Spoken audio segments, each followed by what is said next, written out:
All right, what is up, everybody? Welcome back to the Libraries and Weight Rooms podcast. My name is DJ Ligori, and we are on episode number 179 today. I hope everybody is off to great 2025. We're almost all the way through January already. That's incredible, and February is right around the corner. And I want to talk about something today that is one of my most favorite sayings of all time. And that saying is, we suffer more in imagination than we do in reality. And the reason that I want to talk about that is because as I've personally kind of gone on this like entrepreneurial journey throughout my 20s and trying to figure out how to provide value to people, solve problems, all of these factors that come into play when it comes to actually starting a business and running it, I've had to deal with a lot of like uncertainty and a lot of like stress. And I'm still dealing with all of this, as I'm assuming you, whoever's listening to this, deals with uncertainty and stress in your life as well. That's just a part of life. And last year, and I realized this actually this past week, and I don't think I had taken enough time to actually appreciate it. But last year, in May of 2024, I officially went like full-blown entrepreneur. And basically, what I had been doing was throughout my 20s, I had this graphic design and marketing job, and I was slowly kind of weaning out of that and putting more time and effort into our Acres of Diamonds work, which is now turned into our coaching program for young men called Be That Guy. So I was slowly doing less of the graphic design work and doing more of our mental fitness coaching. And last year, when I had officially moved to Florida, I was contracted out by my graphic design job so I could still work on some of those projects and some of that creative work, as well as grow my passion projects with Acres of Diamonds and things like that. Well, in May, I decided to make a really big decision, and I said I'm no longer going to be doing the graphic design work, and I'm just going to go full in on all the stuff that I was working on with Acres of Diamonds. Now, at that time, my graphic design job was a majority of my income because I hadn't really built Acres of Diamonds yet into something that could sustain me on a month-to-month basis. Yet, I just decided to make this decision. And I didn't really want to talk about it with a lot of people. I just needed to do this for my own personal journey. And with one email, I cut my income by about 60%. And I remember like doing the math in my head, and before I had sent the email, and I was like, all right, like I can make these works. I might have to cut back on this, might have to do this. And when I sent that email around that exact same time, I got hit with a tax bill that I was not ready for. I got hit with like 2 or 3 other expenses that I wasn't really ready for. And I think at the time I was maybe coaching like 10 guys. I think literally like the day that I sent the email, 3 of those guys stopped with the coaching for their own situations and their own scenarios that they were in. So like, as I did this, like my income went down, expenses went up. It was wild.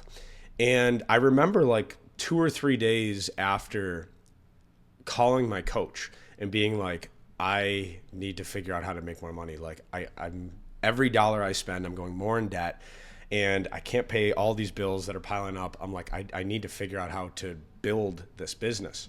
And I remembered that saying, we often suffer more in imagination than we do in reality. And I was thinking about like how I was stressing over this thing called money. And how do I make more of it? How do I have more of it so then I can actually pay off my bills, so I can actually pay off some of my debt and credit card and all these things. And I remember thinking to myself, like, this is just going to make the story cooler one day, right? Like making this decision and somehow figuring out how to navigate it and how to actually earn an income, helping young men with their stress, their confidence, and their habits, and how to make this like a really sustainable business. Like, what does this actually look like? And a part of that journey was me sending that email and cutting off that income.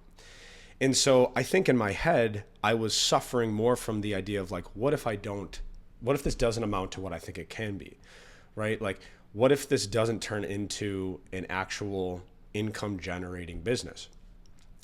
And I remember like those weeks of just suffering in my head, right? Like, even though in reality, yes, I had lost a couple of those clients, and yes, there had been some expenses, I was still figuring out like how to do all of it. So in reality, I was still figuring it all out.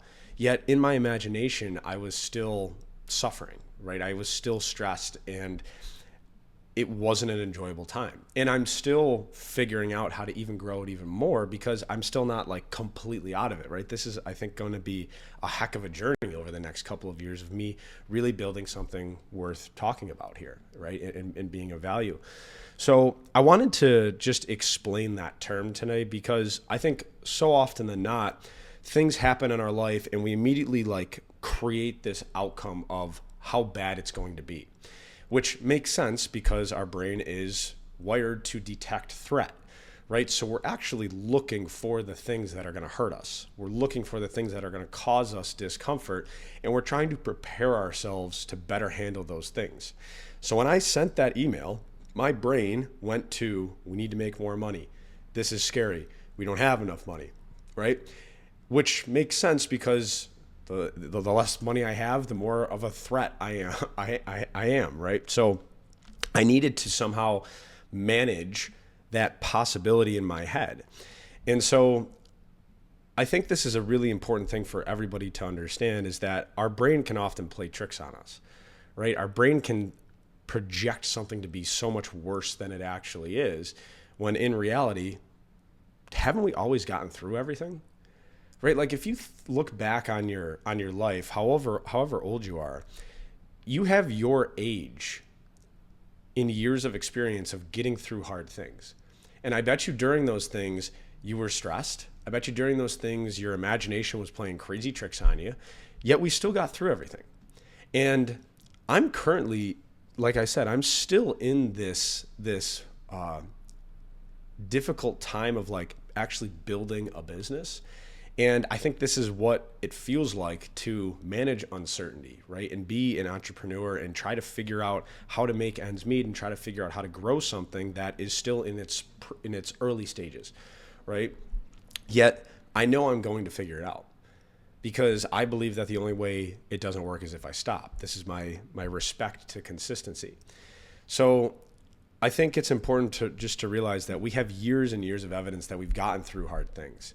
Right? We have years and years of evidence that we have gotten through those things in completely unpredictable ways. And we've managed a lot of uncertainty and a lot of stress that our brains create just because we're trying to detect threat and protect ourselves from danger. When really, at the end of the day, like, we're going to get through it and it's going to be okay. So I just wanted to have this podcast be about that topic today, because I'm currently navigating uncertainty and the waves of life and all of these things. And I think it's important for me personally just to kind of talk about it, just to kind of get it out into the world. So then maybe if you're struggling with some of those things too, you know that you're not alone. So thank you guys so much for tuning into today's episode. Remember, we often suffer more in imagination than we do in reality. If you got some value out of this, share it to your stories, send it to a friend, like the show, give us a rating or a review. And until next time, keep doing hard things, and we'll talk to you guys soon. We'll see you.